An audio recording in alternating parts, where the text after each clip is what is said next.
Okay. Hey guys, so if you don't know me, my name is Miguel Martinez. My wife and I are the founders and directors of This Is Vida and the directors, hosts, whatever you want to call it, of the Here I Am experience. The point of this podcast is for you to understand what happens behind the scenes on the field. And this specific one is super relevant, I think, for everyone that has gone or is about to go on a mission trip. I promise you, every question, everything that was said here, I've heard a million times in different ways. And it's not to say, well, it's always the same experience, but the feelings are very similar. So if you're struggling with a mission trip, if you're struggling with figuring out if you're called to go, or if you don't understand what the experience is about, I would highly suggest that you watch the entirety of this episode, because although it's about a year and a half old, because life happens, and I'm sorry, um, this is extremely relevant and is kind of timeless, in my opinion, regardless of if you're doing medical ministry, construction, you're bringing fuel efficient stoves, water filtration systems. The experience is the same as long as we are sharing the gospel. A lot of the fears, a lot of the concerns, and a lot of praise reports are also the same. So you're gonna hear the before and the after of our friends here, and I'm super thankful for all of our friends from Lakeshore Church for that trip. It was our second to last trip in Guatemala before This Is Vida became a U.S. based ministry, taking care of missionaries and training them so we can spread the gospel better. At that time, we were in Guatemala doing pastoral ministry in the village of Bola de Oro. So, anyway, that's my long intro. It's been over 2 minutes, so enjoy. Bye.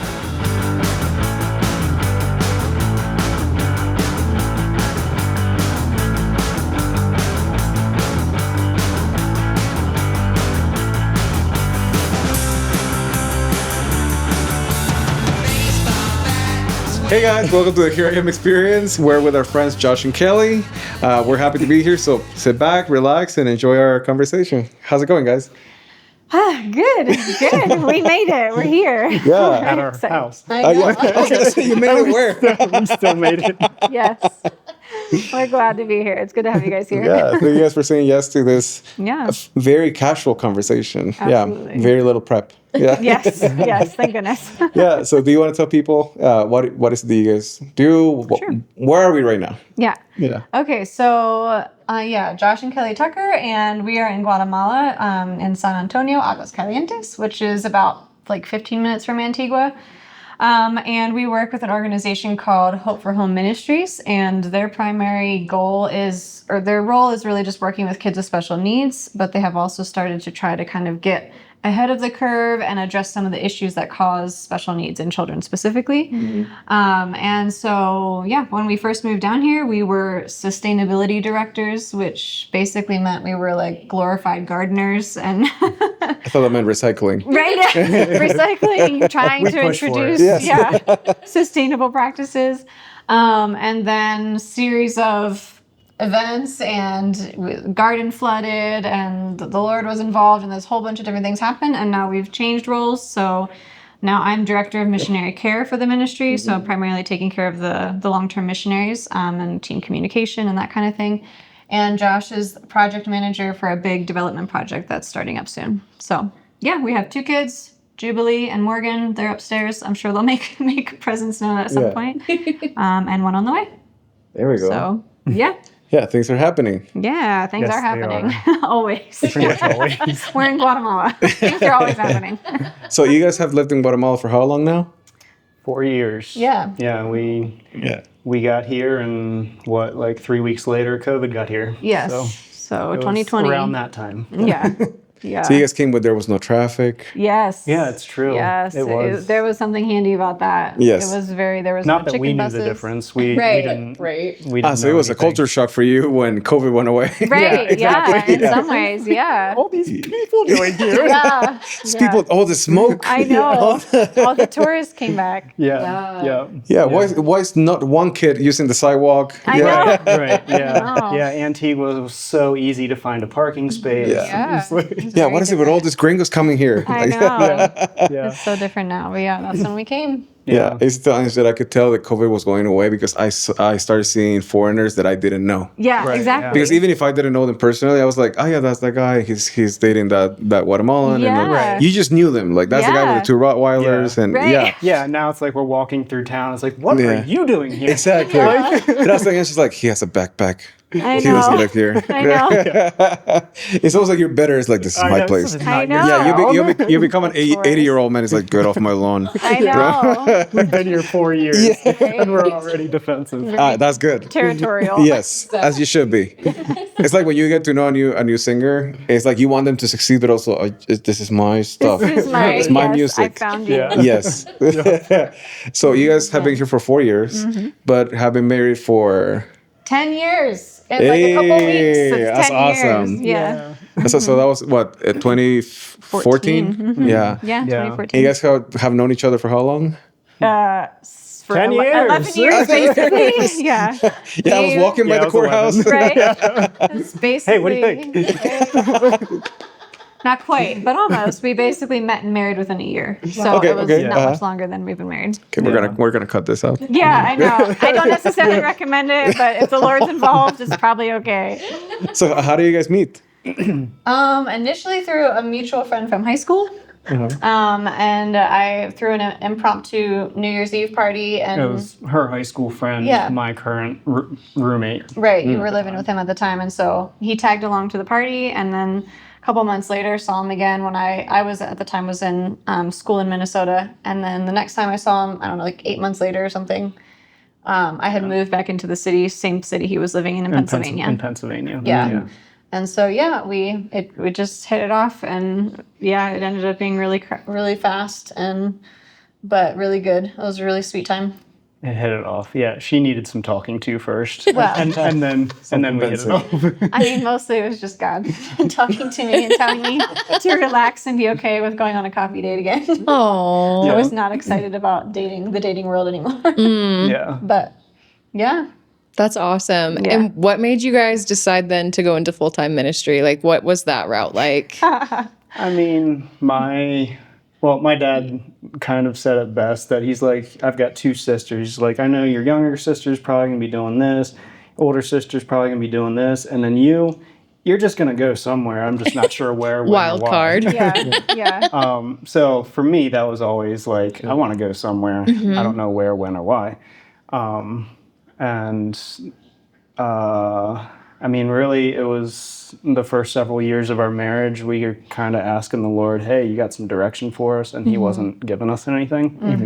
And long story short, I had a connection with Hope for Home. The founders were old friends of mine that I wasn't necessarily connected with. But the idea came up in my head. It's like, what if we moved to Guatemala? And wasn't necessarily an outlandish thing for me to say. He's a dreamer, so he always says crazy things. Love Right. that. But yeah, so I thought the idea one evening, and it, for whatever reason, kept me awake for a little while. And so there was that, but then I mentioned the idea to her, and which of course she chuckled at it, and I went on my way. But then 15 minutes later, turned back, and she's sitting at the table, like kind of spaced out, her wheels turning, and I was like, oh, there's something there.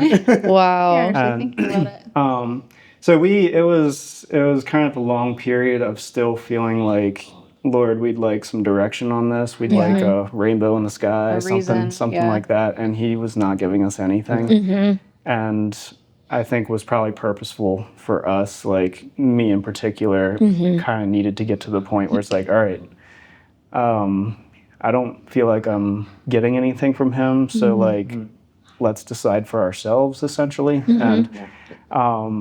And we talked about it. I was like, I think we want to do it. Let's just do it.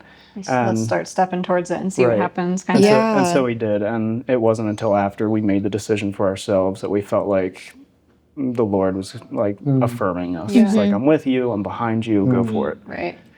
Ironically, though, when the Lord first planted that seed of the idea of moving to Guatemala, for me, I think for both of us, but for me in particular, like it was probably my lowest point in my faith in my entire life. Like I grew up in the church and I had done missions. Like I did an 8-month term in Central Asia and I would love to travel.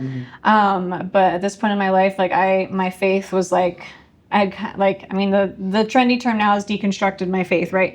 So that's essentially what was happening. And I had hit a wall when we had our first, like when we had our daughter, our first kid, and was really questioning a lot of things. And so like when we started talking about doing this, and then we came down and we did a visit just to like for me to meet the family and learn more about the ministry. And they were talking about wanting to be more sustainable, and that like caught our attention right away. So like there was a space for us. But inwardly I was like, Lord, this is a terrible idea. Like I am not, like I would not pass a missionary board's test in any way, shape, or form right now if I was honest about my testimony right now. Except for our directors who are full of grace and understanding, and they know Josh, and they, you know, trusted that if we were open and willing to do it, that the Lord was behind us. So yeah, it was a really interesting time. I kind of, for me especially, like I kind of came down like I was surrendered, and not like in a like I surrender all like holy moment. It was more like I'm waving a white flag. I think you're saying we're supposed to do this. It seems like a bad idea, but More of a I give up. I'm type of willing, thing. right? Like I'm Yeah, willing to try yeah. it, and so we're gonna go. And then I mean, for me, like our journey here and our time here has really been like faith building for me, which seems really backwards for a missionary, but hey, the Lord just picks so who He wants cool. to pick and uses who He wants to use. So. You got the spatula. You got the spatula. Yeah. What I was gonna say, what's funny is that to me that makes more sense, because I don't think, like Josh and I were talking about it, like I hate when people are like whether it's missionaries, pastors, whatever they are, when they speak like, the Lord will speak to you. Yeah, And it will be great. Yeah. Just let the Holy Spirit talk to him. Like, just be quiet. Yeah. Just don't talk to me. Go Yeah. away. Keep that in your head. Yeah. Yeah. It's not always that simple. Because I feel like that's also has been us. Like, it's not this holy movie like moment surrender. Like the wind comes through the window. Right. It's more like, I give up. There's nothing else I can do here. Yeah, Right. yeah. I'll move when you tell me move. Yeah. Sometimes we're coming to we're not coming to bring Jesus, we're coming to find him. Yeah. It's so true. In some ways, that's how it was, I think, for both of us in a lot of ways. So, But I love that like your yes was still there. Like I feel like I was pretty similar when I moved down here, that the Lord was clearly telling me like go to Guatemala, and I was like, I don't want to. Like I wasn't interested in being in a Spanish speaking country. I was like, really Either. send me anywhere else. And he was like, it's Guatemala, and I was like, fine, we'll do it. And in my head, like I came here for 6 months and I was like, I'm gonna do 4 and then I'm gonna go home. And then I've been here for 10 years now. So you know, you just really never know what the Lord wants to do. But like, congrats for saying yes, even though that was hard, and like maybe you didn't feel like the right season to say yes. But like clearly the Lord has been doing incredible things in and through y'all because of your yes. And I love that for you guys. What was it like moving down here already with a baby? Because that's very different. Like I came down as a single person. That's pretty easy. Just like I pack my stuff up, I hop on a plane. But like you guys are married and with a kid. Like what was that like for you guys? I think it was helpful that we again, the idea of living somewhere other than Pennsylvania, living somewhere other than the United States was kind of a big thing for me in the back of my head. So it was always on the table. We had always at least talked about the fact that like, all right, traveling with kids is going to be hard. We don't know what that means, what that looks like, but from what we've heard, it's going to be hard. So let's just decide that we're going to be intentional to do it. Make sure we still do it. And so that was helpful. But then also too, it was like she was 1, and she we was had like a one year and a child. half. So in many regards, it was fairly simple. It was heartbreaking. I mean, taking her away from grandparents and cousins, and that part was probably the hardest because it was easy. Like she barely even knew the difference, right? Everything is new and they're learning so much. But the saying goodbye was hard because she just said goodbye to all of her favorite people, like she was going to see them the next day, because you can't explain. So that was heartbreaking for me to be like, you don't understand, like I'm taking you from all your favorite people. But then the reality is, like, kids are an incredible bridge in new cultures. Like, everybody loves kids, and in our town here, it's primarily Mayan, and so our kids are some of the only little blondies running around, and like everybody loves just holding them and squeezing them and talking to them, and so yeah, she was a really helpful bridge to just like some really natural relationships. And I mean, it was maybe a little bit more on the odd side, being that it was COVID. Yeah, I mean, COVID made everything wacky. So some of that ended up being kind of difficult because our first child is social, like very social. We're not really sure where she came from, kind of social. And so that piece was hard, like where it's like we have good space in our house, but we don't have like all the people in our house. So she was like, and we didn't know the language real well at that point. So she's like standing up on our balcony, leaning over and just to our neighbor's yard, just saying, "Hola, hola, ¿cómo estás?" And they're like talking to her, and all she's doing is saying, "¿Cómo estás?" That's all she knew to say. Oh my gosh. Yeah. But yeah, kids are resilient. And now she's 6 and Morgan's 3. So in some ways now it's just getting harder because they have connections in the States. So when we go back for a visit and then we have to say goodbye, like that's hard. It's hard to pull your kids away from family. But it's part of the adventure, and we like having them along. There's a lot of give and take. Yeah. Okay, so I'm sure through the screen, there's another Josh and Kelly somewhere in Ohio or somewhere, like with their 1-year-old, 2-year-old, whatever, thinking, I don't want to do this. Because we've had the opportunity to meet on the good side and the more difficult side, people that have chosen to wait until retirement age to fulfill their missionary calling.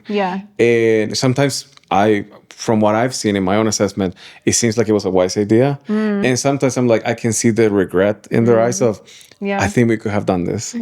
So to those people that maybe they should jump, what will be an advice from you guys? Oh, good question. That is a good question. It's I did not prepare you for that one. It doesn't have to be one advice. It's whatever you can think of. I mean, if your kids are little, like if they're like under the age of 2, 3, like they're so resilient and they will do fine. I think the main thing is try to find some good support. Like find some pseudo grandparents. Reach out and ask for help, because that is a season of parenting that's hard physically, and so don't be shy about asking for help if you're moving with young kids. And if you're moving with older kids, I don't have personal experience with this, but we have close friends and different connections where we've watched some of this unfold. It seems like it's really, really important, if your kids are older, that they're on board with the mission. Or at least involved in the process. Making decisions as much as possible. And not that they get to direct the how and where and when, but that they are involved in seeing how you're making decisions, giving their input, even letting them see how it's hard for you too. Like all of those things, I think, help them. I think maybe letting them know that their input carries weight. Like if they can't make the decisions, that at least their input is affecting the decisions. That you're truly considering it and doing what you can to try to help make things like adapt some things to them. So, because if not, then it's just really, really, really hard. And as parents, we love our kids, right? And we want them to be happy, and we want to be taking care of them. And to some degree, you can't protect them from everything, but if your kid is really miserable and it's just going to be in their room the whole time once you move here, it's really hard to stay. Yeah, for sure. So I guess that, like, once you start talking with older kids, that one's not something we can personally answer. For sure. But like I had one friend talking with him, and he was a missionary kid, and asking him, like, with hindsight, what do you have to say to this? And now the biggest thing he said was like, that his parents shared their process with them. Yeah. And so and I know his parents' process was that they weren't completely in love with their missionary life, but they were where God had called them, and they believed that, had a conviction for that. Yeah. And so they talked about that with their kids. And so this friend of mine had grown up around other missionary kids that were maybe a little bitter or jaded towards what their parents were doing, but he wasn't, because he knew the struggles that were going on, Yeah. and he saw his parents being honest about how they were doing it and going about it, and saw the good and the bad, and were a part of it.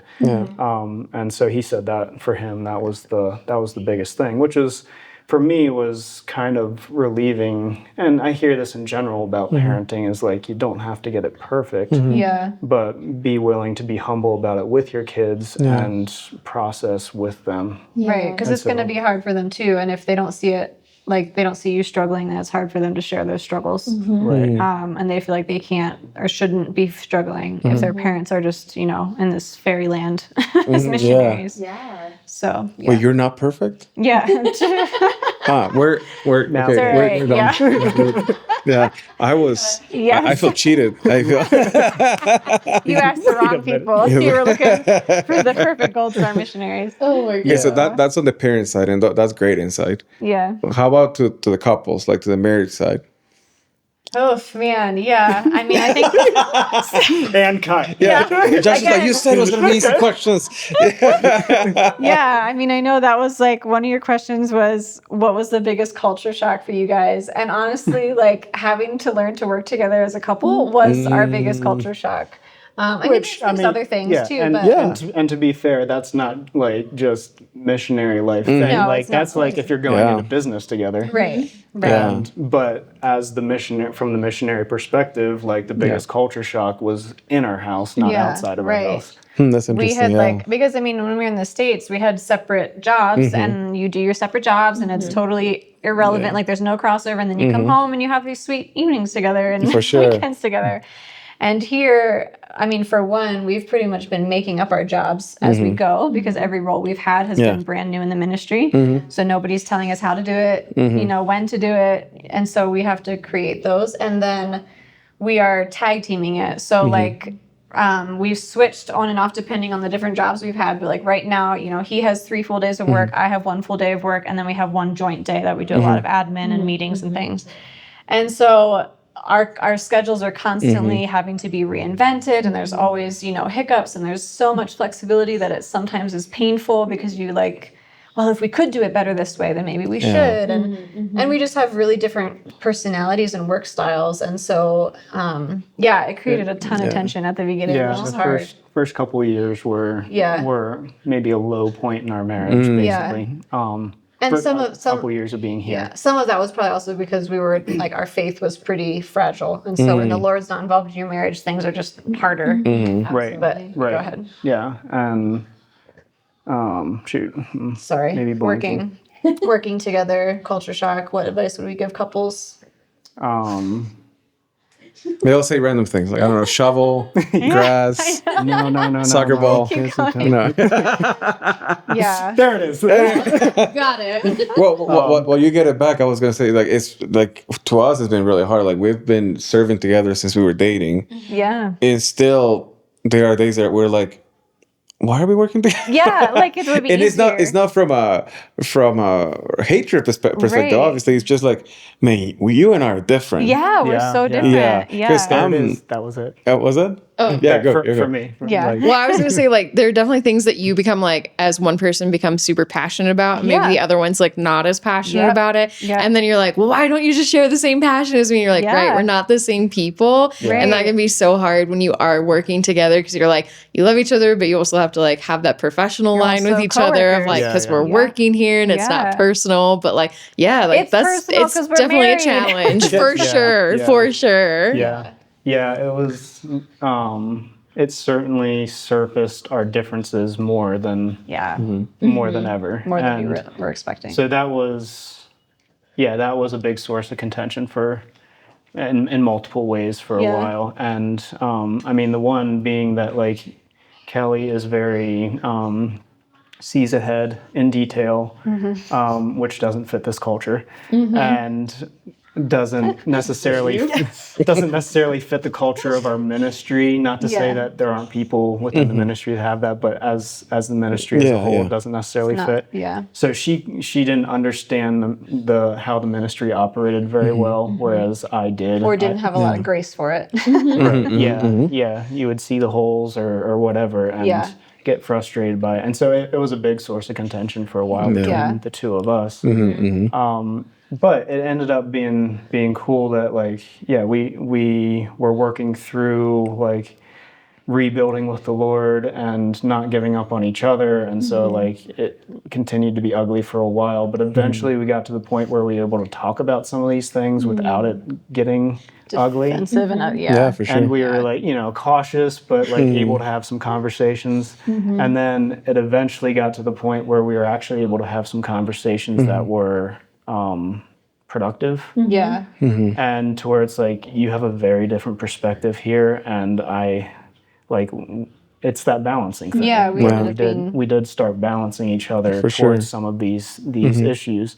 And then it went another step forward where it's hey, what if we take these conversations to the directors and sit down with them? And it's some touchy conversations, but they were very humble about the whole thing and very receiving to things that she was seeing, and I was able to bring the balancing, she was presenting some material and I was editing the material. It's you can't say that. I know what you're saying, but that's just controversy wording right there.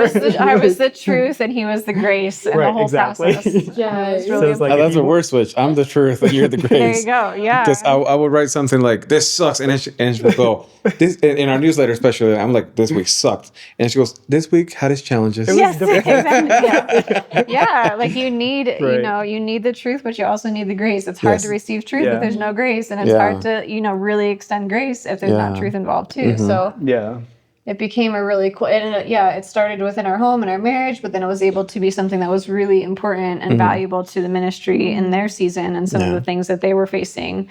But it took a lot of work. I mean, it was what, 2 or 3 years of us working through it and wrestling through it with the Lord, with each other, and we did some counseling and different pretty things. much just inside our home. Not working. Yeah. It was work that wasn't involving anybody except us necessarily. So missionary life as a couple is refining as much as anything. If you allow it to be, it can be really hard, but it can also be really beautiful. Yeah. Yeah, it's, at this point, so hard and refining, but at this point, it's, not just to leave it at that, I'd say it's a piece that we're probably most proud of in our marriage right now. Yeah, sure. That was this is really cool.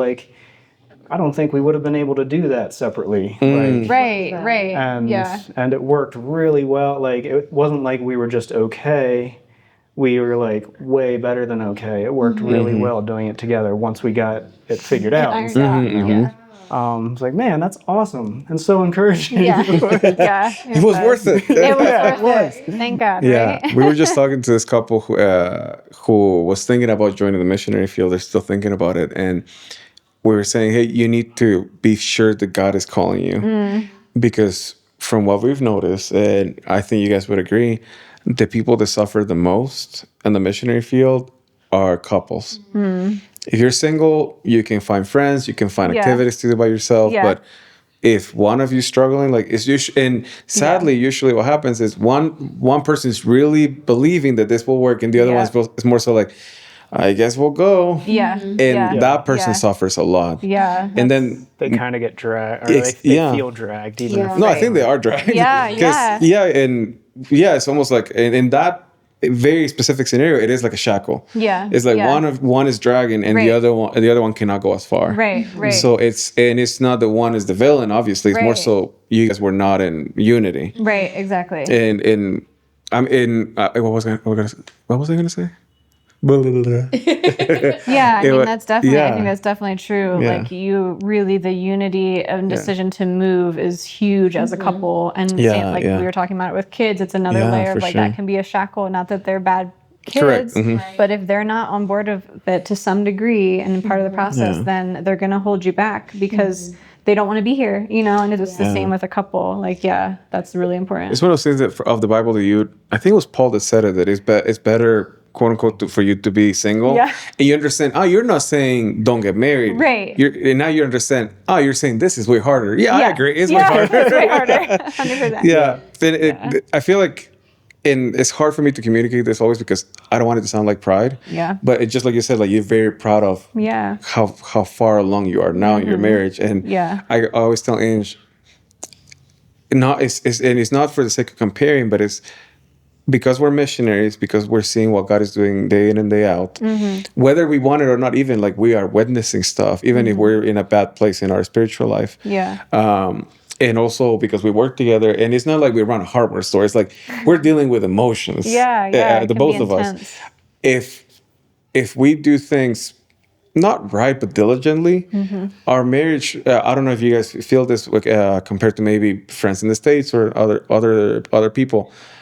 It feels like your marriage is way farther ahead because you've been working on each other way more intentionally.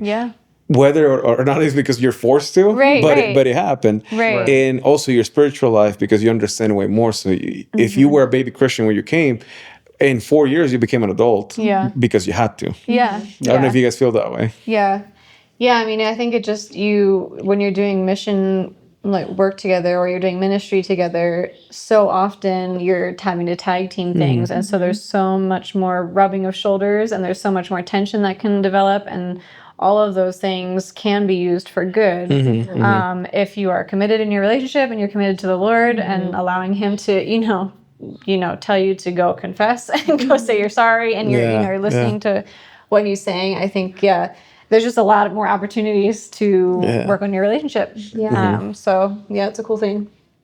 So what do you guys used to do before missionary work? You can go first. Can't remember. I was growing my hair. That's great.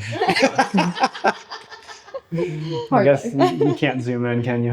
I can definitely. There we go. See, it's funny because to our friends who have visited a Hope Church, maybe they didn't talk to you, but I'm like, hey, I'm seeing Josh. Who? The guy that looks like Jesus. And to every Guatemalan friend, they're like, oh yeah. They're like, it's immediately. That's what I'm going for. I figured.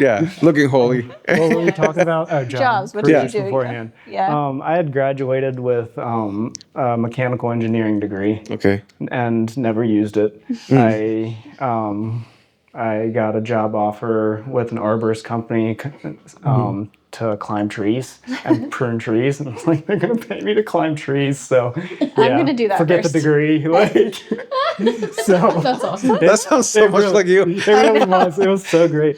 And so I did that for a couple of years and really, really enjoyed that. But it was still just like, this isn't where I want my life to be going. For sure. And so then did carpentry for a few years and was just a carpenter for a few years with Like Jesus. Like exactly. Jesus. Yes, I was building my J resume. You're James.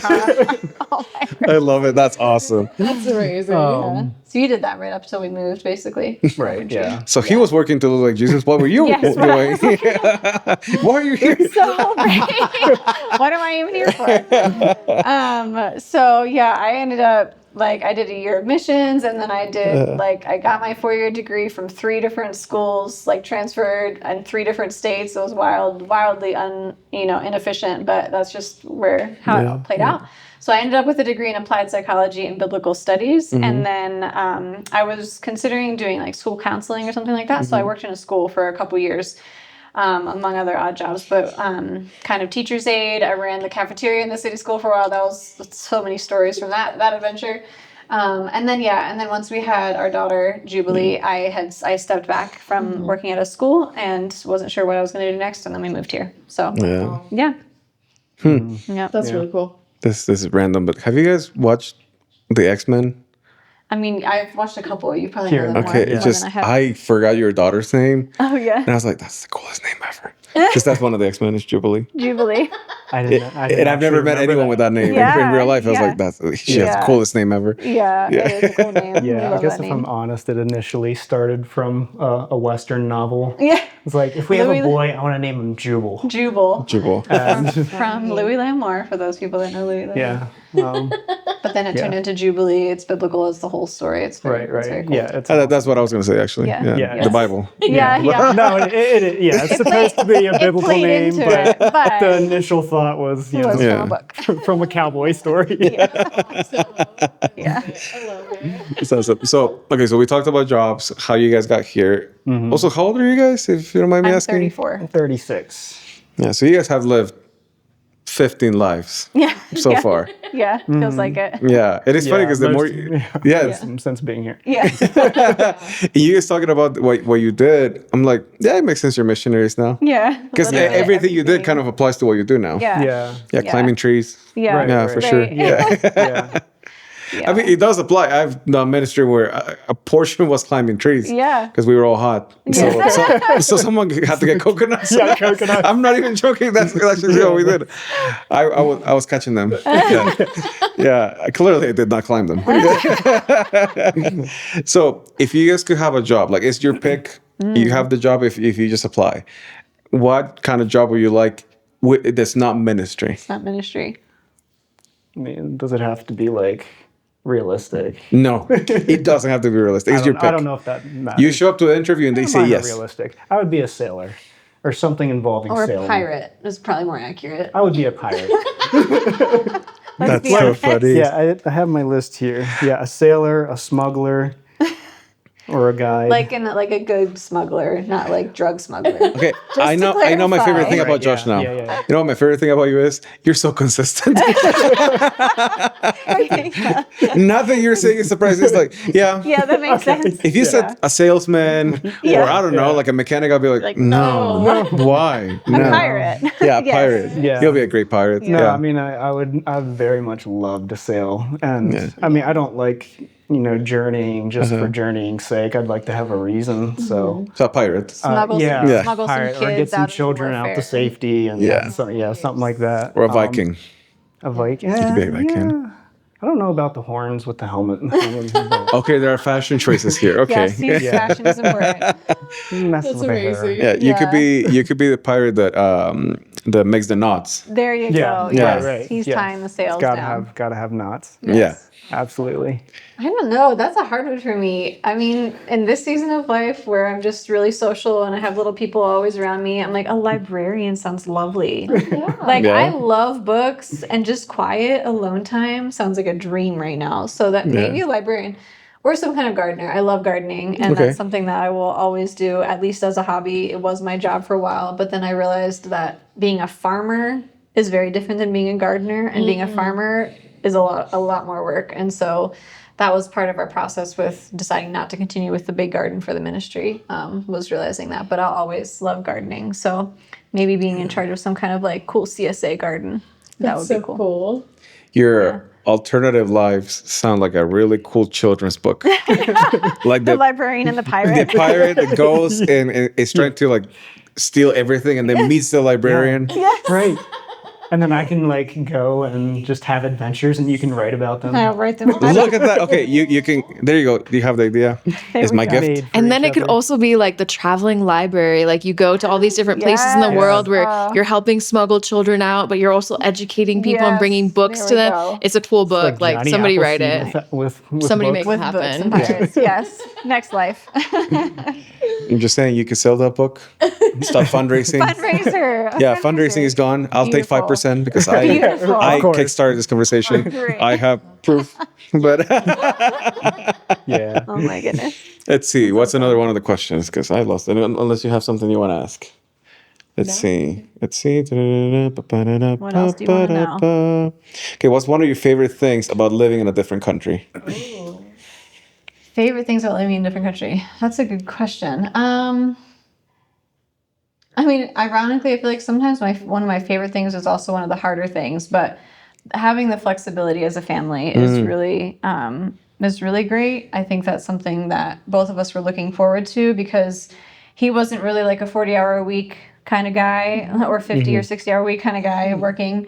And Stealing my answer. oh, sorry. That's my answer. Sorry, no, I didn't. But I'm good. It's a good guess. So yeah, he's not necessarily that, and I didn't necessarily want to be full-time stay-at-home mom, but I also wasn't interested in doing a career while being a parent.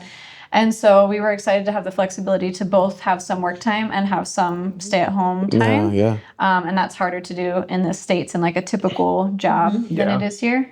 But then that can also, it can be exhausting having to constantly be responsible for every minute and every hour of your day and figure out how to best use it when you have so much flexibility. But I think that's still something that I really love, is being able to be flexible with our schedule. Yeah. Yeah. And mine's, I mean, I would take maybe a variation of that answer and say the unpredictability is something I really like. And again, it's one of those things that's like, it's also one of the more aggravating parts of our lives that we don't like. For me, more so than you probably. As a whole, it's, I like the unpredictability of like, you know, anytime I'm getting to the truck or like if I'm going into the city, I'm like throwing in an extra backpack full of just like, I'm not completely ready for like anything, but I'm a little bit ready for everything. Like, is there going to be an earthquake, a traffic jam, a blockade? Is somebody going to break like- down? Like, you just never know what's going to happen. A bowling ball. Yes. Cows in the street, you know. Yeah. You never know. That's on a day-to-day basis, I'd say is life-giving to me. Yeah, you don't have the daily grind. Right. Yeah. Yeah. I applaud your love for unpredictability because I cannot say that I share in that same joy. So it's really cool meeting somebody that actually really enjoys that. Jam. Yeah. That is really amazing. I would not say that's What's top on gonna my happen? list. No. Yeah.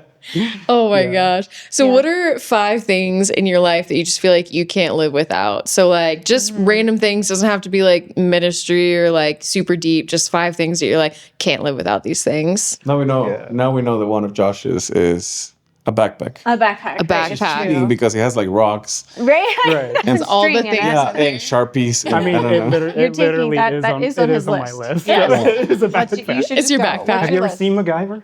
Yeah. Yeah, okay. You are It's definitely like him. The first That's his- episode is like him going into the dangerous scenario with an empty bag, and it's like, what's the bag for? No equipment. It's like, it's not for what you take in, it's for what you find along the way. A pirate right there. Yeah, That exactly. felt rehearsed. I know. He was practicing it in the mirror. From A little, MacGyver. not the voice. That wasn't quite right, but Oh, I love it. Okay, so what are the 5 what's your things list? you're putting in your backpack? Yes. yeah. So it is a bag. Mm-hmm. Rope is actually top of the list. Yes. A knife. Here, wait, let me look.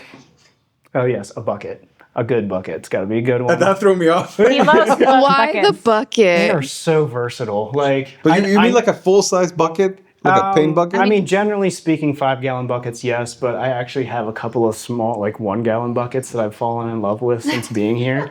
And Falling in love with. Yes. I love that. okay, very versatile. I know there are farmers out there that are just like cheering me on Yes, that's true. because And they know also what I'm parents, talking about. Because, road trips, barfing, all Yeah, the okay, things, yeah. True, gross okay. clothes, There you wet I mean, go. they're just it's such a simple, versatile tool. It's true. So a bucket and Spotify. And Just to throw Spotify. that one in there. Yes, You gotta have the love- vibe. have to have one normal thing. That's relatable. That's definitely relatable. I feel like mine would not all fit in a bag, but I've always said hot showers. Like, I can do so many missionary things. I've done squatty potties. I can do, like, no AC, no heat, all that kind of thing. But a hot shower, I don't know if I could live without a hot shower. Blessed. Yes. Yeah. Hot showers. What else? I love tea, books, plants, and what else would I say? Probably a tidy house, which that sounds really funny, but like for me, having a space that I can breathe in and rest in means having it tidy. It does not have to be clean. It does not have to be sanitary, but just tidy. It's like that gives me rest in my soul. I love that. Those are great things, guys. Those are like very inventive and like different. And I like that. Yes, they were definitely rehearsed. We were trying to talk about this last night. Like, what would we say? Let's see. A bucket. That was just funny. I was not expecting that one. Yeah. Let's see. That was a curveball. Yeah. Okay, so this is probably the hardest question because it can go either way. But what's a hot take that you guys have in ministry? It can be about the mission field. It can be about church. It can be about Christians in general. Yeah. For me, about the mission field is that this sounds like I tried to make it all catchphrasy, but like being busy is not better. So often missionaries come down and they feel like they have to jump into it and they're doing all the things and they get sucked into all of these side projects. That's not really why they came, and they just burn out, and it causes stress. It causes you to not have good relationships that are outside of just your ministry time, stress on your marriage, stress on your family, physical illness, that comes from all the stress of just not finding time to rest and allowing yourself space to rest. Yeah. I'm a big fan of like, just because we're in ministry and just because we're missionaries doesn't mean that we shouldn't take time to rest. The Sabbath was not just for people that are living in the States, like the Sabbath is for all people, and there's a reason for it. And I think it takes a decent amount of humility that I'm also still learning to recognize that by taking a Sabbath, it is an act of humility and saying, I am not that important. Yeah. And I can rest, and everything will continue to still work, and the Lord will still move, Yeah. And so that's something that I think is hard, especially in ministry, because again, you have all that flexibility. You are accountable to some degree to your supporters. And so we have been blessed with supporters that are just really wonderful and really trust us and are investing in us and are not micromanaging, or like we don't feel like we have to worry about, oh my goodness, we're not doing enough all the time. I mean, it's always kind of on your mind as a missionary, but that's just something that I'm passionate about, is that whether you're in ministry, and even if you're not in ministry, even if you're in the States, like being busy isn't like, that's not in the Bible. Yeah, you're right. The Lord doesn't call us to be busy all the time. So I mean, I think there's a piece of it that's worth saying, that like the type of person that's going to pick up their lives and move to a developing country or a third world country, like they probably, at least to some degree, or many of them probably already have a design in them or a mentality towards addressing emergency situations of some wanting form. to help. And wanting to help. Yeah. And so I think like something I've thought about more of this year is recognizing the fact that it's like, it's easy to feel like we're meant to save people when we're not meant to save people. Like that's not our work. That's not our responsibility. It's the Lord's. And we're called to come along, To partner. and to be a part of it and to follow Him in it. But we're not called to take the responsibility of saving people. The weight of it, And so it is a tricky balance to like, it it's is. like, okay, so like we do want to be a part of helping obviously. people out with like what we have to offer, but be able to carry it in such a way that it's like the Lord's not relying on us. Right, exactly. And it's a healthy thing to start believing that we're not worth relying on. And we're not supposed to be relied on. That's the other way around. Yeah. What's your hot take? Mine.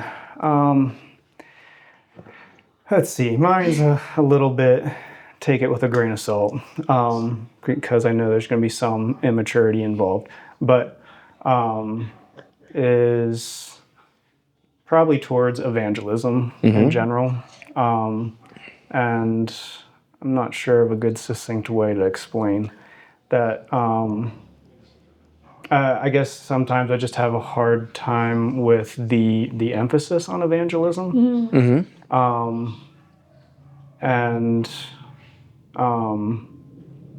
Let's see. I don't feel like I grew up in a heavily evangelistic church, but it was a part of it.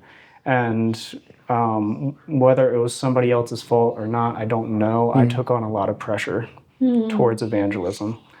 And in turn, I ended up putting a lot of pressure towards those that I was evangelizing to. And it's not the Lord doing it that way. And it sucks. I really don't like, I don't like pressure in general. I don't, I'm not the pressure type. Yeah. Unless it's like, survival emergency situation, then I'm like, Then I'm he's your your guy. Yeah. But any other pressure is that it repulses me. And so I feel pushback towards, and this is where you take me with a grain of salt. I feel pushback towards evangelists sometimes because I feel like I need to be an evangelist when the reality is the Lord has created a body, and it would not be good to have. Like it's not the first. I'm not the first person to say it. Like it's not healthy to have 6 feet. Right. Yeah. And so. So yeah, that's something that has been like an internal wrestling match for me is towards evangelism, where it's like I'm wanting to push back on it. It's like I don't want to be an evangelist. I don't want to evangelize. I don't like go out and just like, hey, do you know the message of the cross and stuff like that. Cold turkey. Yeah, It's for like, sure. 'cause, like that's not how I operate, and the part that like makes me feel hesitant is like, okay, how do I operate? Like, because clearly the Lord does call us to disciple and to like talk about him and share him and show him. And so and another reality is too that it's like I've got my own insecurities, I got my fears. It's like I don't want to do some of this stuff. Like even But you're also just naturally more of a discipler, and so like learning pastor, I would say. pastor, Yeah. pastor's heart. So like learning to lean into that more. That's it. He said it. You said it, yeah, the pastor. Oh no, nobody call us up to you. not that pastors. kind of pastor. No, Like, but I the think biblical kind The of like pastoring shepherd. heart, Correct. shepherd. yeah, I completely agree with you. I think the pressure, I don't know about you, but to me, because I felt that pressure because I'm not an evangelist. Yeah. I can do it, Right. because I've learned to do it, because Sure. I think it's one of those things that you should be prepared to do whatever if you have to step in. Sure. However, would it be my pick? No. Yeah. Would it be my pick to do VBS with kids? No. Right. Right. No, Sure. I said it. Yeah. No, but Yeah. I think it's one of those things where I think most missionaries are evangelists. So when you come here and you see everyone how they're operating, it almost makes you feel odd. Yeah. Like, should I be so Yeah. like you? Yeah. And Right. I think very few of us, and you guys tell me you can disagree, is I feel like very few of us are pastors, because I would also say that we are pastors. Yeah. And for one, just like we were joking, like pastor has become you have to have a pulpit and a building. Right. No. Not just you have an influence. Yeah. Like you can be a nurse and be a pastor. You can be Right. an engineer and be a pastor. So it's almost like I don't have an example here. Yeah. So you can be a missionary pastor. Right. Right. So the pressure builds up of okay, should I be going home to home to home to home to home, and Right. do I need to be a Mormon? Right. Yeah. Or Right. can I just have relationships? Right. Yeah. And Right. it's really hard because I feel like the Christian world puts the pressure on us to. I think it comes from a good heart. Nonetheless, it's not good. Yeah. You need to go and reach 1,000 people. Right. It's like, or 10. Yeah. Yeah. Because those 10 will reach more people. So Yeah. let's just stick with our 10. Yeah. Yeah. Yeah. Yeah, I mean, we all have such different skill sets, and I think allowing and seeing the value in each other in the church and giving each different role and each different skill the same level of value. So just because you're up on the pulpit or just because you talk to 10 different people today about Jesus, that doesn't mean that you're better than the person who has been, loyal and discipling one person for months, and has maybe not gotten anywhere, and yet that is still the love of the Lord, and that they're showing. And so, I think That might be some of like kind of the natural problem is that like the evangelists and the people in the pulpit are the talkative people, so that's what you hear about the most. Sure. It's not Yeah, that it they're makes just sense. necessarily always trying to push Right, their right. role more than others. It's just the natural way of how God designed right. them. That's what they're They're the ones passionate that are about. heard. Yeah. Yeah. But I think it like speaks to God's creativity too when Yeah. he uses people like us that are maybe a little bit more like introverted Right. and like definitely have that like pastoral gifting that it's like I have my group of people that I am pouring into and investing into, and maybe it looks looks different than how a lot of people do it. But still, if kingdom is being preached and people are coming to know the Lord, then like, cool, like let's go for it. Yeah, Like, why absolutely. not? Yeah. And I really do think that like that does speak to just how creative the Lord is. Right. Like, I love that ministry doesn't have to look like, you know, a box of like, this is how everybody's always done it. So this is how we Absolutely. have to do it. And I love that as we've served, like we've been able to be a part of just like unique ministries, like an embroidery group. Like who would think that like sitting around and like sewing and stuff like would be a good ministry, but like it's been an incredible ministry. And like, Yeah. it's just fun to see how incredibly creative the Lord is, but like Right. how often we dismiss that because it's not like what everybody else is Right. doing. And so I think Right. it is important to remember that like your gifts and talents are there for a reason. Your personality is there for a reason because it's how God has created you to be for Absolutely. sure. Yeah. And like the Lord knows that, right? I mean, we came down here as like sustainability directors. We were going to be gardeners, and like that's what got us here. And I now I'm doing admin essentially, and I would have never in a million years moved to Guatemala to do admin, and yet that is where my skill set is, and that is what the ministry that we're working with needs most from me. It's not carrots, you know, like I can grow carrots, but we realized that there was a different need that was unique to fit my skills, and so that's what I'm doing. And like Josh came down and he was sustainability director, and through our experiences here, like probably the people that have like caught your heart or that you're most passionate about relating to have ended up being all the guys on the street, drunks or the homeless, or you know, and like so you're like on a first name basis with like I don't even know how many guys who just hang out on our street, and that's not something that we would have ever moved down to Guatemala for, and yet the Lord is using it and like using your heart in that. Yeah. I think there's been some insecurity there because like some of doing it in a non-evangelistic way when you've got like evangelism stuff Evangelist running in your through head. your head is it requires some patience or like There's a learning curve there. yeah, I mean, some of it was like just working through my own stuff to have and having a learning curve, and some of it is like the Lord just like don't rush into this, and like again like letting Him do the actual work and whatnot. And so I'm like, is stuff going on? Is it working? And like, and it being like half the time is just like, I'm going to have this conversation in the name of Jesus, but I'm not going to actually mention the name of Jesus. Yeah. And it ends up being a 2-minute conversation where we chit chat for a little bit and move on, but a person was seen, like an outcast was seen. And then over time, like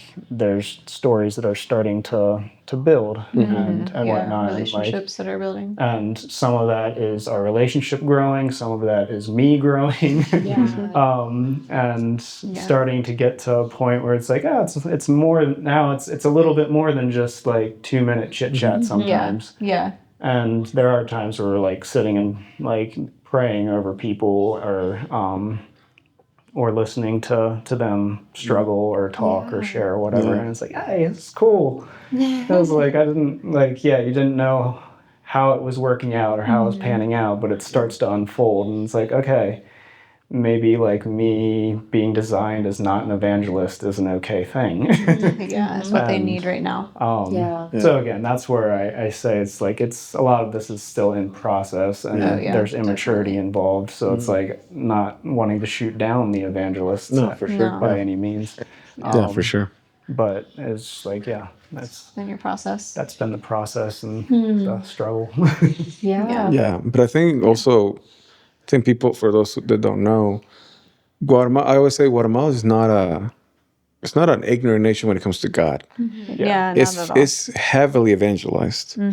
So I think in a world where there's a pastor almost in like the joke is always every other corner is a tortilla place, and the other corners are churches. Yeah, the next corner is a church. Yeah, and it's a joke, but I mean places like here, San Antonio, it's true. It is not true. far off. Yeah, It's very true. it is. So I think in a world where there's a lot of evangelists, I think pastors to take their time are needed. Yeah, absolutely. And I think also we forget what the word pastor is. And I think we've confused it with the word preacher. Yeah. The pastor is what you're describing is I'm going to go out of my way, take time out of my day and go be invested in your life. Yep. Yeah. Yep. Yeah. So I 100% agree with you. Yeah. It's a cool thing. Yeah. You should go out with an eye patch and start talking to people. Little by little become the pirate. Yeah. Yeah. It's You get a like, whole persona. See, I Kind was of. joking, but he's thinking about it. See? well, it's kind of out there, but also Yeah. kind of relatable with the Yeah. demographic. You know? Yeah. Yeah. Yeah. Well, I have one more question. You guys have kind of answered it, but just to get a straight answer, so Yeah. people that may be interested in you guys, maybe want to research you more. What makes what you guys do needed? Yeah, good question. So, I mean, the ministry that we're working with has a really unique goal and service that they're offering, for lack of a better word, ministry that they're offering. Because Guatemala has like zero support, very little education about how to care for children with special needs, how to value children with special needs, all that kind of thing. And so we love that's something that they're passionate about, because it's something that they like is needed in this culture, right? And is something that's lacking. In the States, you have all kinds of support systems, and there's support in the schools, and there's classes you can go to, and all these things, and that's just not the case here. So I love that that's like that's what their heart is. That it's just a really unique position that they're working in here in this country. So we're coming along supporting them. And for me, like there needs to be someone who's taking care of the people who's taking care of the people, you know? So in order for our ministry team to be sustainable, to be able to last, they have to also have the support that they need. So whether that's like, hey, how do I take out my trash here when they first get here? Or how do I set up a bank account? Or if it's like, hey, I'm having this conflict with a teammate. Can I have like a third party come, and can we try to work this through? Whatever that looks like. My role is still very much developing, but that's kind of my goal in my heart, is to just promote healthy team communication, team unity, so that when people come, they feel supported and they don't come and burn out and leave. So yeah, that's kind of my role. Right. And mine feels like it's just beginning. Yeah, it's true. In a lot of ways, it is. Yeah, we have some projects going on, and I'm essentially going to be the in between guy between the ministry and the general contractors, builders, and yeah. the builders and whatnot. So that's a very new role for me. Yeah, taking lots of advice on management and whatnot from this one here. And